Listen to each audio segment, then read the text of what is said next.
Bueno, Manuel, ya tuviste tu presentación, así que arrancá con tu columna nomás, tranqui, te escucho. Bueno, eh, vamos a hablar de la batalla cultural. ¿Qué tiene que ver con esto que estamos hablando, digamos? Eh, pero sobre todo porque se está utilizando cada vez más el término, se está como propagandizando cada vez más, entre otras cosas porque de este lado vemos cómo este gobierno tiene claro que tiene que atacar la cultura, tiene claro que tiene que atacar los centros del corazón de las ideas populares. Por eso el ataque a la educación pública, el ataque al teatro. Eh, pero también porque a medida que se empiezan a ver los hilos del programa económico, a medida que empieza a, a tambalear esa especie de crédito social que tuvo Milei a partir de las elecciones, empiezan cada vez a apelar más a ese tipo de circo cultural para mantener la ilusión de que ellos vinieron a hacer algo nuevo. Eh, por ejemplo, un ejemplo, Lilia Lemoyne al frente de la Comisión de Ciencia en el Congreso. O sea, es como un chiste de mal gusto. Sí, sí. Bueno, pero no son errores. No. O sea, evidentemente hay un plan de decir, mantengamos las banderas de que nosotros somos transgresores, que estamos, porque es lo único que les está quedando, digamos, esa especie de ilusión de que viene todo bien, que está todo bajo control y que están transformando el país. Hoy escuchaba a un periodista que decía el efecto coyote. ¿Viste cuando el coyote se pasaba de largo en una curva y quedaba pataleando en el aire frente al acantilado? ¿Cuándo se caía? Cuando alcanzaba a mirar para abajo. En ese momento se daba cuenta que estaba en el aire. Qué interesante. Bueno, el tipo decía, me pareció muy interesante, Muy bueno. el país está en el efecto coyote. Y basta que algunos empecemos a mirar para abajo y nos vamos a dar cuenta que lo único que nos queda es la caída. Qué buena metáfora. La verdad que sí, me gusta la metáfora. Nico Lantos. Ah, Nicolás, sí. Lo escucho los sábados a la mañana en el Destape. Un tipo muy interesante. Sí.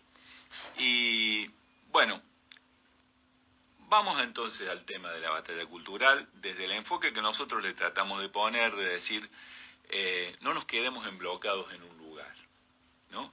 Y entonces la pregunta sería, ¿cuál es la batalla cultural que realmente nos interesa?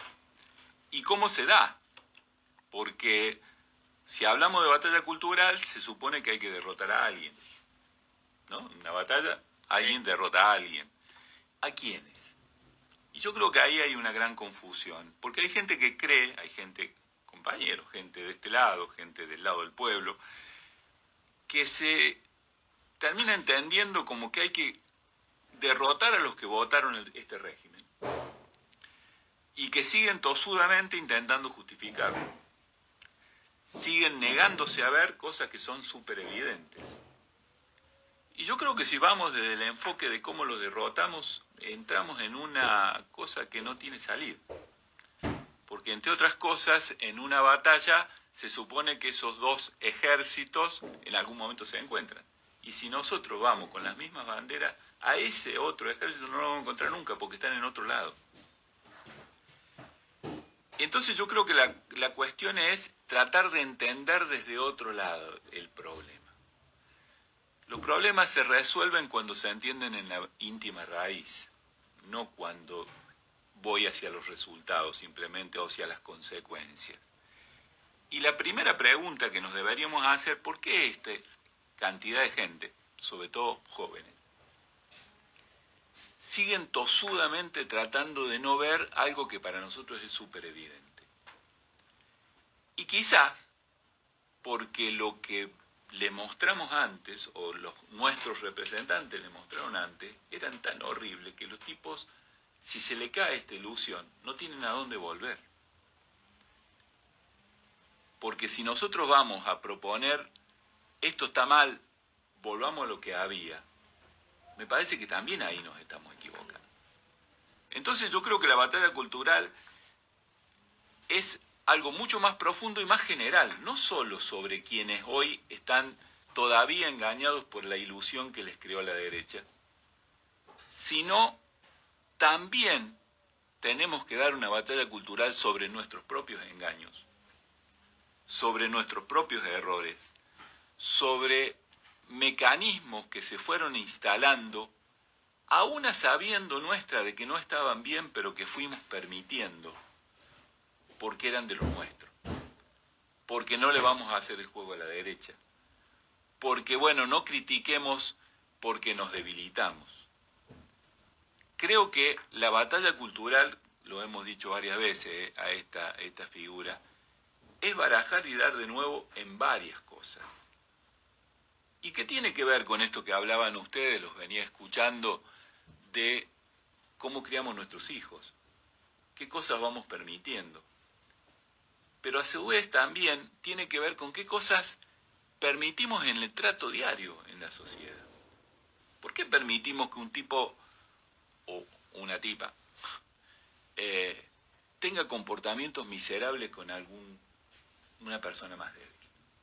Y nosotros, para no tener problemas, lo dejamos pasar. Por ahí vamos y ayudamos a la persona, pero no confrontamos con esa actitud miserable.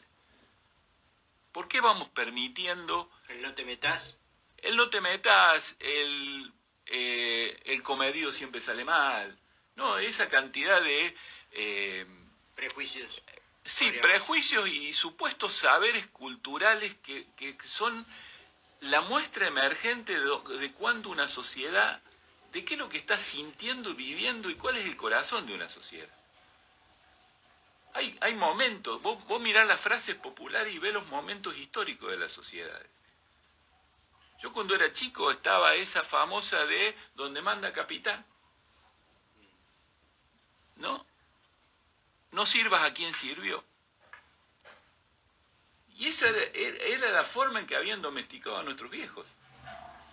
De hecho, quizás nuestra generación se rebeló contra eso. Y se revolucionó contra ese estado de cosas que son culturales. Bueno, hoy hay un estado cultural que te está hablando del individualismo, del conformismo, de la miserabilidad como bandera. O sea, hay gente... Cuando yo era chico, el tipo que era miserable en algunas cosas se escondía. Trataba que nadie se diera cuenta. Hoy hay tipos que son miserables y hacen bandera de eso. Y si te plantan como ¿y qué? Bueno, es yo que creo en el que hay muchas contexto cosas que revisar en esa batalla cultural que van mucho más allá de la Sí. cuestión ideológica, mucho más allá de la cuestión política, mucho más profundo. Y que requiere, otra vez, de conversar. Podría ser un ejemplo de ese que acabas de dar vos, de ese miserable, podría ser Nicolás Márquez. Sin duda, sin duda. Ayer puse en el grupo nuestro, porque me llegó, yo lo había escuchado en la radio y me emocionó, y ayer me llegó el audio. Chico Lozano. El pibe este. Sí. Y lo difundí todo lo que pude, porque me parece que ese es el eje principal. Ahí está la frontera del conflicto. Humanidad o, no sé, trogloditas. Sí, me quedé con lo que decías de esta cuestión de que antes daba vergüenza ciertas actitudes y en este contexto en el que estamos con el gobierno en el que tenemos, como que da puerta, da bienvenida a que gente que estaba quizás bajo la alfombra, porque esta gente siempre existe, salga y no tenga vergüenza de ser... Todo lo contrario. De ser, vamos a decirlo así, no importa el horario, pero digo, de ser mierdas, porque eso es una actitud de mierda. No, es ¿viste? que hay tipos que hacen como que su currículum es eso, y vos ves a algunos diputados de la Libertad Avanza, pero yo quiero ir más allá, no me quiero quedar otra vez en el bloque. ¿Cuántas veces vimos gente de los nuestros que terminaron siendo nuestros representantes y vos sabías que no tenían con qué estar ahí? Solo que se acomodaron bien, solo que eran amigos de, solo que eran parientes de, y nosotros lo permitimos. O sea, esa miserabilidad viene de antes de la Libertad Avanza. La Libertad Avanza es un resultado, es un emergente. Y vuelvo para ir cerrando.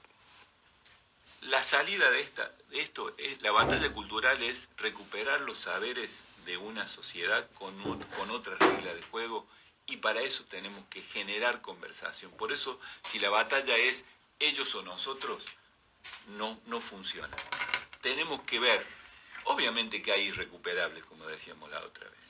Obviamente que es muy difícil que nos pongamos a conversar con el Márquez y alguno de esos tipos.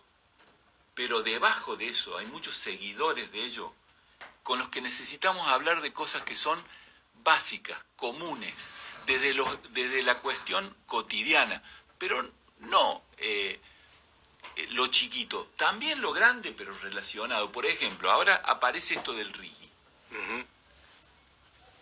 Que nuestra gente sabe lo que significa eso. Yo creo que... A ver, Dios mío, Dios mío. nuestra gente conoce, por ejemplo, y eso sería tema de una conversación con nuestros vecinos, con nuestros amigos, con nuestros compañeros de club, con los padres de los hijos nuestros que van a la misma escuela, no sé, con la gente con la que nos relacionamos. ¿Conoce la historia de los lugares donde hubo grandes riquezas que le interesó a los miserables del mundo? ¿Sabe la gente qué pasó con el norte de Brasil después que explotaron el caucho? ¿Sabe la Vietnam gente mismo, donde vos estás hablando. Exacto, ¿sabe la gente cómo viven los árabes donde existe esa enorme riqueza en petróleo? ¿Sabe nuestra gente qué pasó con el norte de Argentina después que explotaron el quebracho? Donde dejan tierra arrasada. Pero no hablemos solo de historia, llevémosla a la cuestión de hoy. ¿Sabe la gente cómo vive la población del Congo donde están explotando el coltan? Donde provocan guerras civiles para poder quedarse con territorio y tomar niños prisioneros para ponerlos a trabajar en las minas. Bueno, eso es lo que trae el RIGI. Pero tenemos que hablar de eso, no de la ley, de lo mentiroso de la propuesta, de lo miserable de los que lo están aprobando. A la gente quizá eso no le llega. Hablemos de lo que nos va a traer como consecuencia en la vida concreta. Lo que nos va a dejar. Pero hablemos, conversemos desde los lugares comunes. Esa es la batalla cultural. Y en esa batalla cultural empecemos a separar los miserables de los que quieren una comunidad que crezca. Y en eso quizá haya que separar muchos que están por ahora de este lado. Sí, la temática es harto interesante, por eso me parece a mí interesante, obviamente, repito, interesante